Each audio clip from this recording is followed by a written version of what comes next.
0226 hours, Strait of Hormuz. The Spy-6 radar array aboard an Arleigh Burke-class Flight III destroyer erupts into a wall of crimson alerts.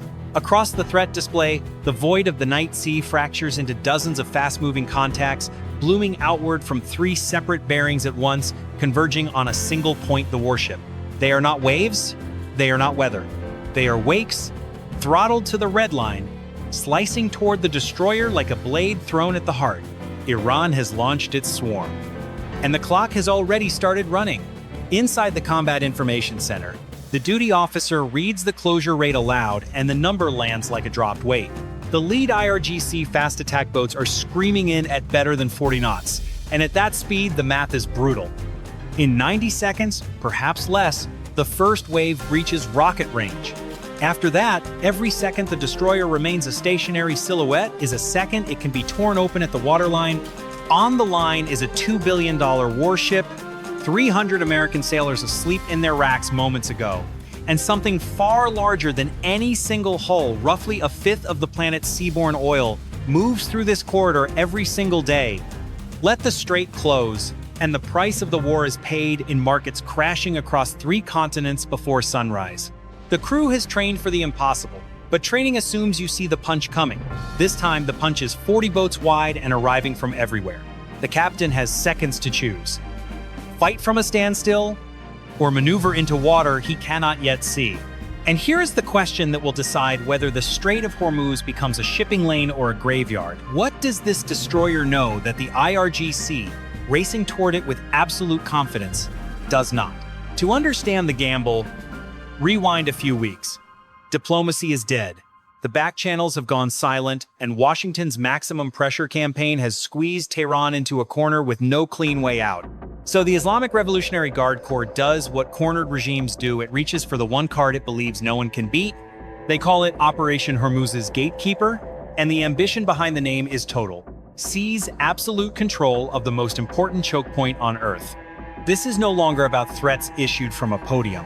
The IRGC is demanding protection money from passing tankers and openly promising to turn the strait into a graveyard for any Western vessel that dares run the gauntlet. Their confidence is not bluster. It is built on geometry and arithmetic. Tehran has spent 2 decades perfecting asymmetric warfare for exactly this water, a narrow, crowded funnel where a billion-dollar warship has nowhere to hide and no room to run. The doctrine is death by 1,000 cuts.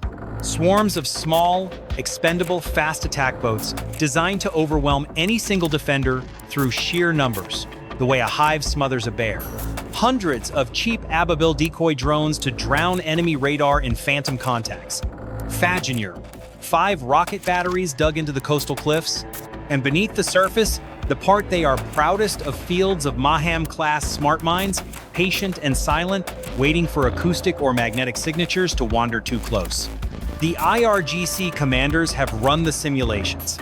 In their math, no warship can track 40 boats, 500 false targets, a wall of incoming rockets, and a hidden minefield all at once. Something has to break. Tonight, they are certain it will be the American. They are about to learn which side actually understands this water. Here is what the IRGC does not know. The destroyer has not been listening. It has been watching them for hours. High above the haze, a Boeing P-8A, Poseidon, the Navy's airborne C-4 ISR brain, has been quietly mapping every heat bloom and engine signature along the Iranian coast. It caught the mobile launchers rolling out of their hides. It caught the boat fleet slipping from cover. And before the first IRGC throttle hit the stop, the Poseidon had already cued an MH-60R Seahawk forward to seed the water with sensors. The swarm thinks it is springing an ambush. It is racing into a kill box that was drawn before any of them left the dock. The Poseidon shifts from watcher to conductor. Its crew kicks out a string of AN/SSQ 5-3G sonobuoys gear built to hunt submarines, now retuned to pick the throttled scream of speedboat engines out of the churning chop. Within seconds, a live, meter-accurate picture of the entire Iranian formation snaps into focus, encrypts itself, and floods the fleet over Link 16. Every boat, every bearing, every closure rate. The swarm is naked, and it has no idea. The first blow comes from where they least expect it. The Seahawk, holding 8 kilometers out, well beyond the reach of Iran's 12. 7mm guns locks its MTS electro-optical ball onto the formation's command vessel and lets 2 AGM-114 Hellfires off the rail. The missiles tear 2 burning seams across the dark and gut the lead boats in a single eruption of fiberglass and fire. The effect is instant. With the command craft gone, the smaller boats lose their tasking, and the tight choreographed swarm starts to stutter into a confused mob. The IRGC answers with everything at once. From caves along the shoreline, hundreds of Ababil decoy drones spill into the sky, and on the SPY-6 display, the 50 real contacts detonate into 500 flickering ghosts. The Aegis combat system claws through the clutter, fighting to separate metal from noise. At the same moment, the Fajr, 5 batteries on the cliffs open up, but not at the ship. They walk a grid of rockets into the water around the destroyer, raising a forest of 15-meter geysers, a churning curtain of steam and salt water meant to blind every infrared eye and laser rangefinder the warship owns. For a heartbeat, the destroyer is fighting death in a fog of its enemy's making. The CIC does not flinch. Pulling clean coordinates straight from the Poseidon, the Mark 41 vertical launch system answers the cliffs, a measured salvo of precision rounds that finds the rocket launchers the instant they reveal their radar signature.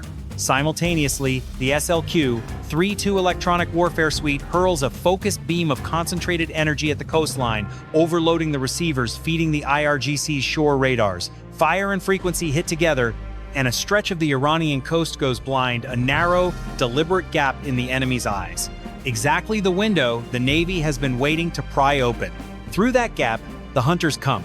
With the regional air bases tied up on long-range intercept duty, a pair of A-10C Thunderbolt IIs lifts off from Al Dhafra. These are not fast movers, and tonight that is precisely the point. Where a supersonic jet blurs past a small boat, the Warthog can loiter at 300 knots.